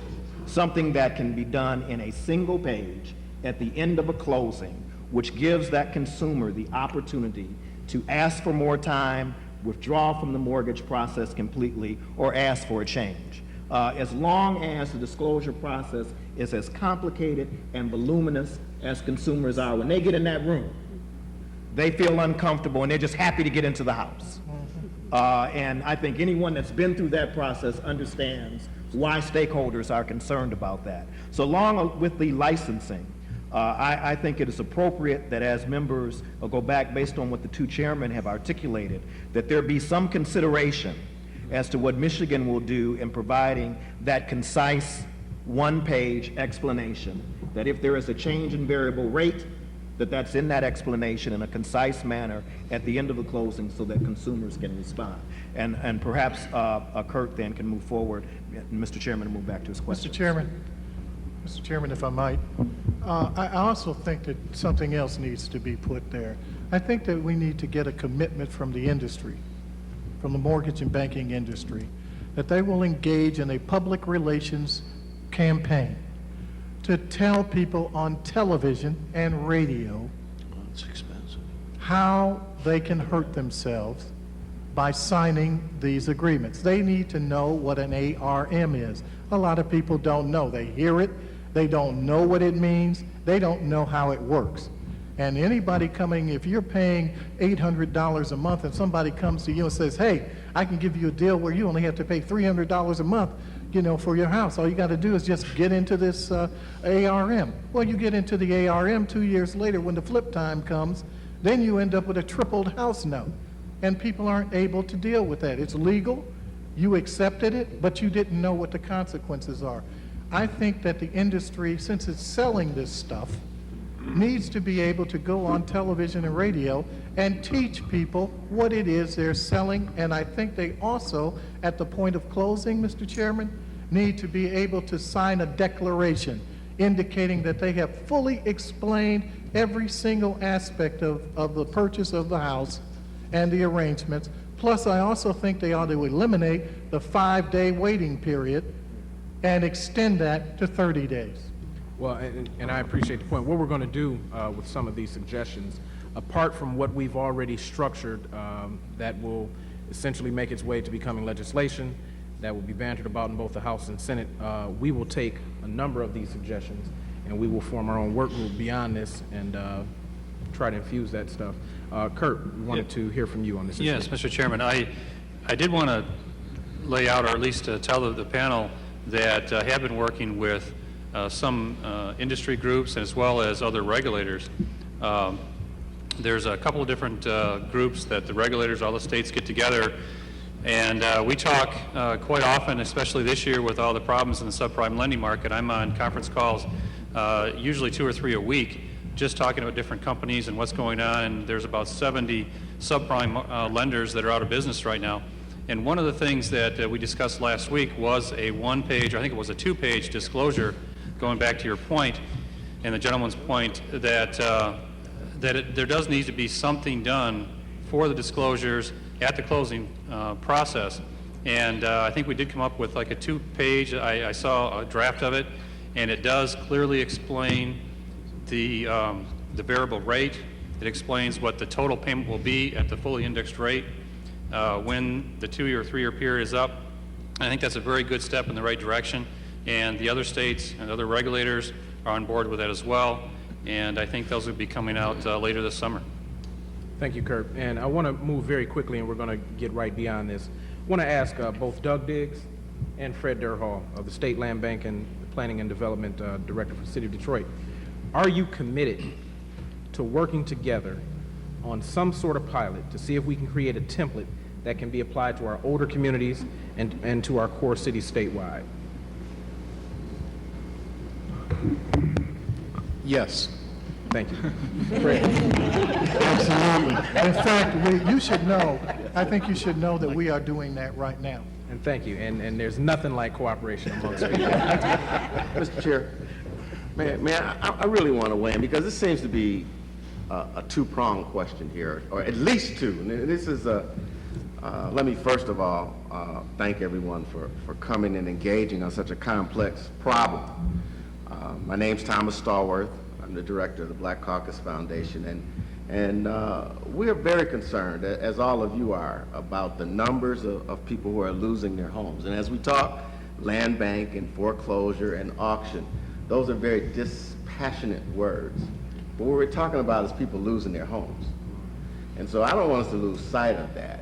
And, you know, my hopes are, out of all this conversation, that minimally, as we talk about reversing this trend, and I think based on what I've heard, everyone would agree that there are no winners when people lose their homes. That it's a negative proposition for the banks, the investment companies, the families, the city, etc. But I'm not sure what the profile is of people who lose their home. What are they going through? Is it all unemployment or loss of job? I heard one banking representative said, hey, we'll work with them and give them 6 to 12 months if they've lost their job. I was surprised to hear that. I was equally happy to hear it. But I'm not sure that it's well known. I think I also heard you say that for whatever reason people don't call you.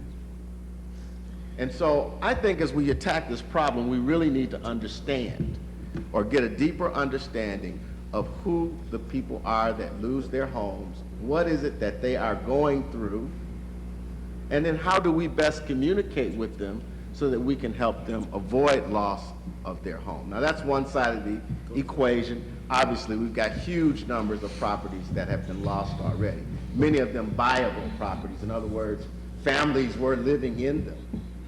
And so we want to support every effort to keep those properties viable and move families back into them in order to keep our communities viable and protect the tax base in this city. Thank you very much, Thomas. I'm going to come back to you very shortly because I wanted to move very briefly into the direction of community standards.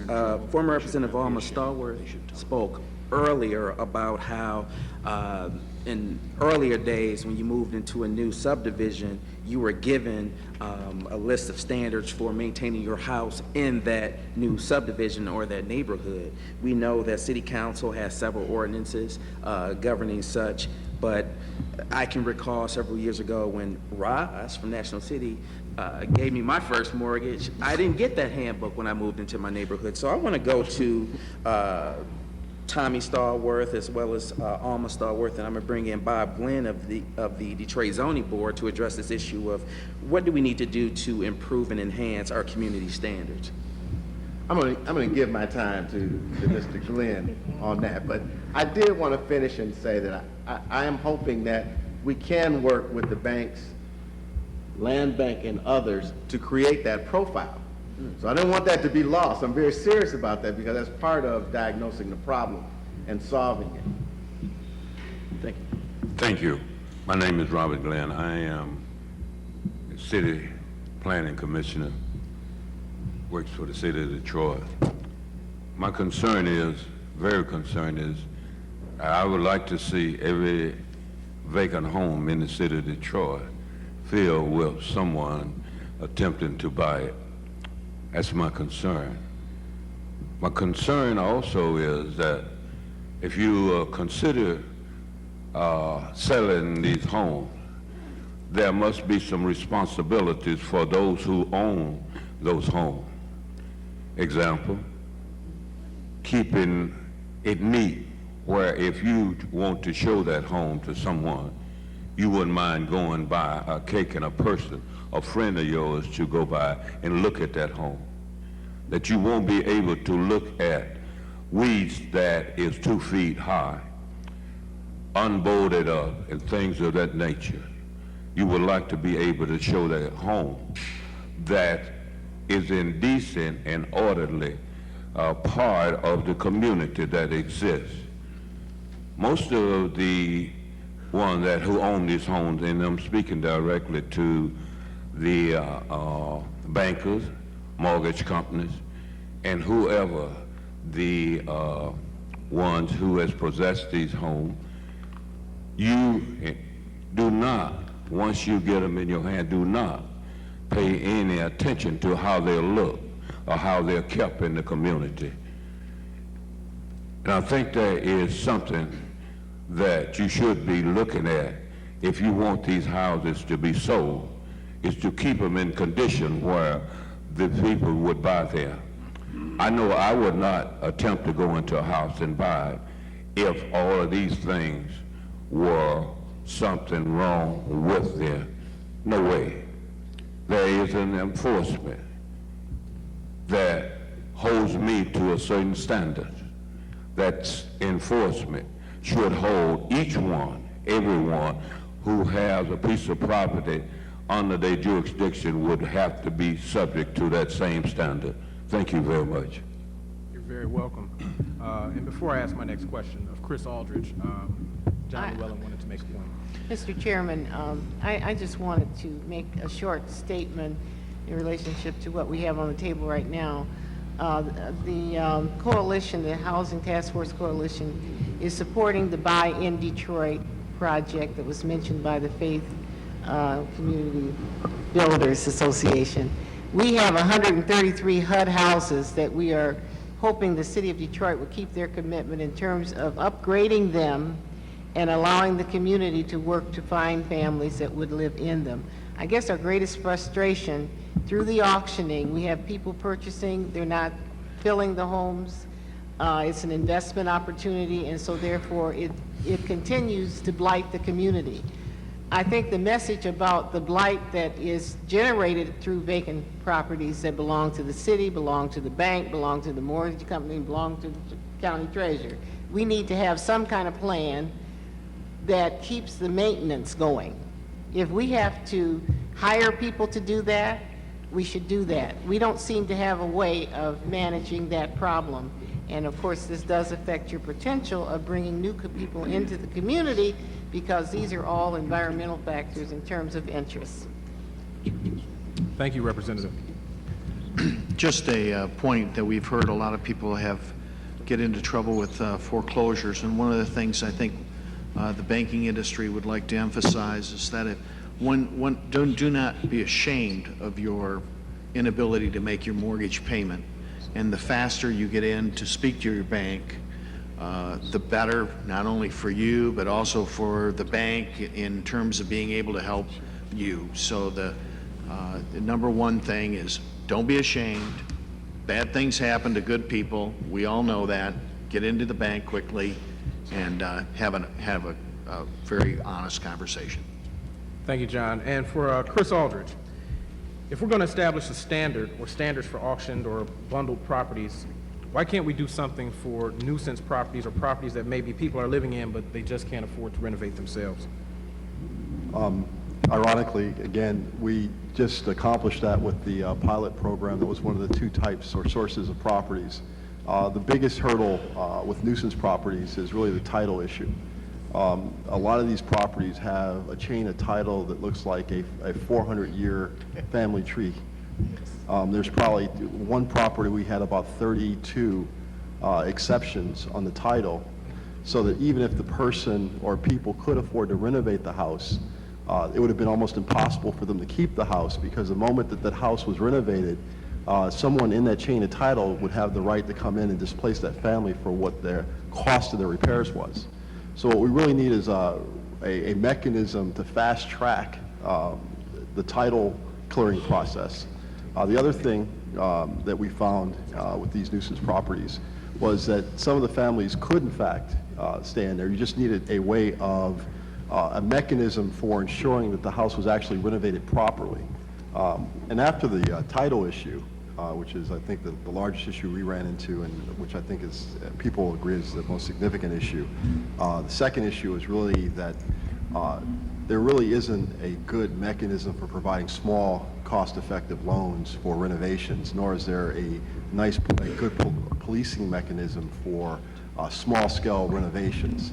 And we established a vehicle as part of our pilot that would be the borrowing intermediary would bundle capital to be able to more efficiently provide capital for renovation. The second piece was that we put in certification requirements for the people who are actually doing the rehab work. One of the big issues with the original nuisance abatement programs outside of the title issue was the fact that when people would come in and do haphazard repairs, that would put the person in the position to be able to move in and live in the house for a short period of time, to have the house financed, but then within a couple of years, you'd have a major mechanical failure that the family was not economically able to withstand, and the house wound up back in the market, another foreclosure, causing that whole cascade of negative effects. So I think the real answer here is that we need to establish a process, a mechanism that allows us to smooth out some of the market problems so that we can do this on a large-scale basis. Thank you very much for that response, Chris. I think you're right on point. At this point, we're coming upon the end of our agenda here. We want to save time for a wrap-up and an action plan and some last acknowledgments. So at this point, I want to go to several panelists that would like to offer final comments. Dalton? Well, first, Senator Hunter, I want to thank you and the panel for convening this discussion today. I think this is a critical first step in addressing the problems of foreclosures throughout southeastern Michigan. I just have 2 points in closing. The first one is I know that the banks have taken somewhat of a beating here today. And I just want to say it's been my experience and New Detroit's experience working on our financial literacy program that we've gotten tremendous support from the banking community here in the city of Detroit. They provided us with a number of resources, both in terms of funds and in terms of personnel, to go out into the community and educate individuals about the home loan application process, as well as the various programs that they have available. And I think it's important that the consumers of these loan products also take the due diligence amongst themselves to go out and find out about the various programs. A lot of the calls we get at our offices are individuals who are going out to these predatory lenders, going out to these subprime lenders because they are, for whatever reasons, reluctant to come into your traditional banks and apply for your traditional mortgages. They see an ad in one of the papers that says bankruptcy, no problem, no job, no problem, no money, no problem, we'll get you approved for a $500,000 loan. And so they go with that option instead of going into a Fifth Third or a Charter One or any of the banks here in the city and just finding out about the various programs they have for first-time home buyers, particularly as it relates to down payment assistance, credit issues, closing cost assistance, so forth and so on. And on the second note, I want to speak to some comments that Nicole made about financial literacy. And I think she was right on in talking about financial literacy has to be about more than just the application process. It has to be a comprehensive financial literacy. And that's why at New Detroit, when we do our financial literacy program, not only do we tell people what to expect when they apply for that home, but we also educate them that once they purchase that home, the Prop A cap will come off and their taxable value will be reassessed, and they could see an increase in their property taxes. So they need to be prepared for that. They need to escrow their homeowner's insurance. They need to escrow their property taxes. So that's already figured into their note when they come to paying their mortgage note. And we also tell individuals that your home is probably the largest source of personal wealth that you will have. And so you have to manage it accordingly. You have to make sure that you make the necessary repairs, upgrade the house as you see fit, because when you mismanage your home, it's tantamount to taking out your retirement savings and using it to purchase a car or something. It doesn't make any sense whatsoever. And then lastly, we try and educate people about money management in its entirety. You know, if you get a loan and you get into a home, it means nothing if you mismanage your funds and every week or every 2 weeks you're overdrawn in your account, and then you find yourself taking a portion of your mortgage payment down to one of the casinos and hoping that you can make your mortgage payment by betting on black at the blackjack table or betting on black at the roulette table. So we are doing that comprehensive financial literacy. I want to thank the banks for their partnership in that. We're looking to expand it, and I'd like to encourage anybody out there who finds themselves in need of some assistance, both financial literacy-wise or in terms of preserving your house and preventing it from going into foreclosure. You can call my office at New Detroit, or you can call the Operation Hope Center that's operating out of New Detroit Suite. And our number over there is 664-2000. That's a 313 area code. So I encourage you all to get in contact with us and start taking those necessary steps to prevent a foreclosure. Great job, Dalton. Frank Woods. Yes, thank you. Thank you for inviting me to this panel today on behalf of Regional Director Roy L. Gamble and the 50,000 members of Region 1A in Detroit. We understand and believe that the best way to ensure our future is to create it. And with that, as advocates, we in the Region 1A UAW, we commit to educating on the value and encouraging all our members and union brothers and sisters to buy in Detroit. We also commit to educate our community how to successfully purchase and maintain a home, assist in providing sites for neighborhood training to do that. We also want to assist local governments in developing better policies for neighborhoods. We're committed to that. We believe that in the UAW that we have to speak truth to power. We have to put our feet to the ground and make these things happen. We can't sit around here and just talk about it. We believe in doing. The UAW was built on those policies, and we live up to those policies. We are the workers. We are the people that everybody's been sitting here talking about. We're the ones that purchase the homes. We understand that when we get into a situation of buying a home that we have to maintain it. But guess what? The mortgage companies don't always assist you in that. The banks don't always assist you in that. Maybe the programs should start before you buy a home and not after you get a home. So that's our closing statement today, and thank you for having us out. Thank you, Frank. The close is out. Audrey. All right, and thank you once again. I just would like to make a couple closing comments. I do thank you very much for allowing the Mortgage Brokers Association to be represented in this panel today. And I would say that to keep in mind that mortgage brokers, actually our banks and our lenders and everyone on the financial side over the last couple of years have taken a little bit of a beating. We are bruised, but we are coming back. And I do want everyone to know that our mortgage broker community, for the most part, we are honest, hardworking, small business owners. And we try our best to treat our people right, to take care of the consumer, and to place them in the best possible program for their situation.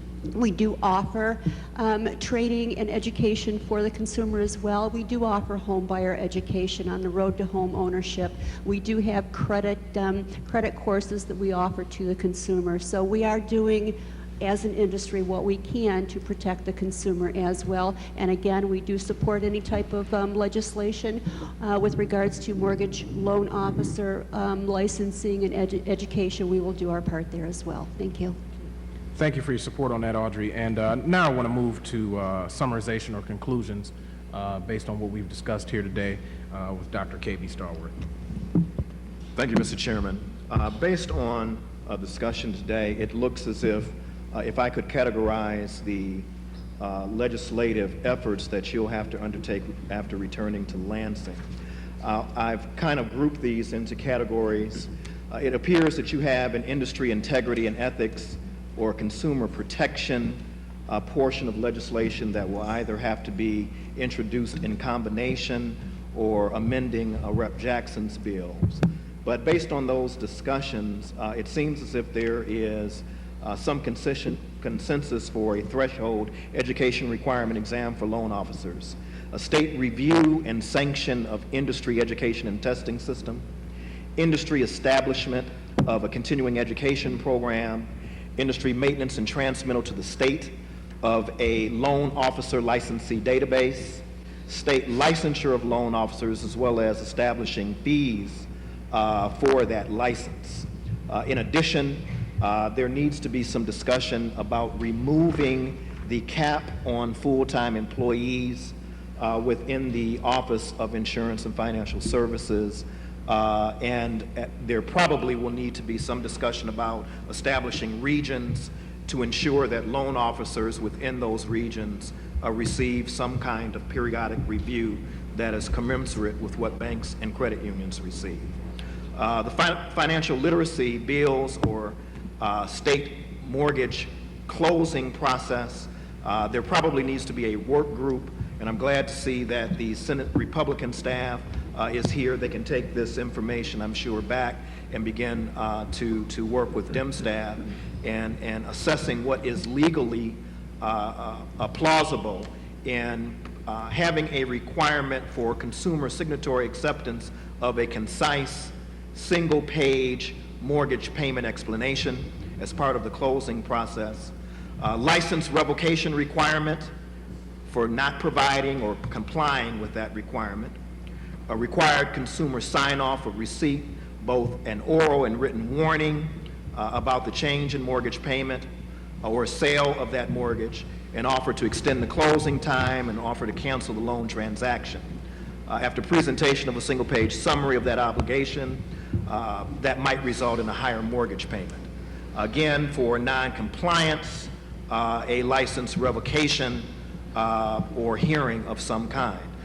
In listening to the stakeholders, if race is not an issue, then the industry should feel comfortable in meeting with legislators and staff to develop a process that creates a healthy environment, not just for consumers, but also the industry. In terms of the issue as it relates to what some would say is predatory lending, what some would say is just a lack of access to affordable mortgages.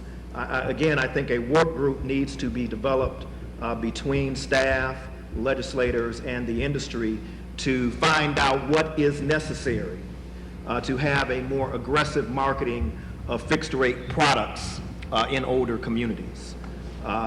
Variable products can be marketed, obviously, based on consumer understanding and choice, but based on the discussions regarding public information sharing, there needs to be some discussion about how to, or what local units, urban communities in particular, need to do to make themselves more attractive for fixed-rate mortgage marketing. The last two categories address neighborhood equity protection. These are vehicles for enhanced inventory management, legislation for creation of community stabilization trusts, and there would have to be some enabling legislation to address its mission, servicing, and borrowing capacity, as well as the equity protection zones that would protect tax bases that are core to a local unit of government's existence. In addressing the issues of nuisance abatement, it appears that there needs to be some kind of transitional mechanism and financing for persons that live in homes but do not have the capability to address rehabilitation or community standards, and there needs to be some enabling legislation to create some kind of neighborhood asset rehabilitation trust. I think that in the neighborhood equity portion, I would be remiss if I did not say that under the leadership of President Cockrell, that probably is something that would tie very neatly into conceptuals that he has outlined.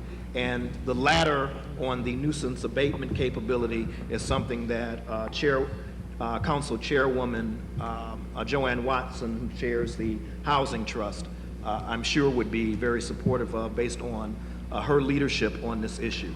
And that, Mr. Chairman, concludes my report.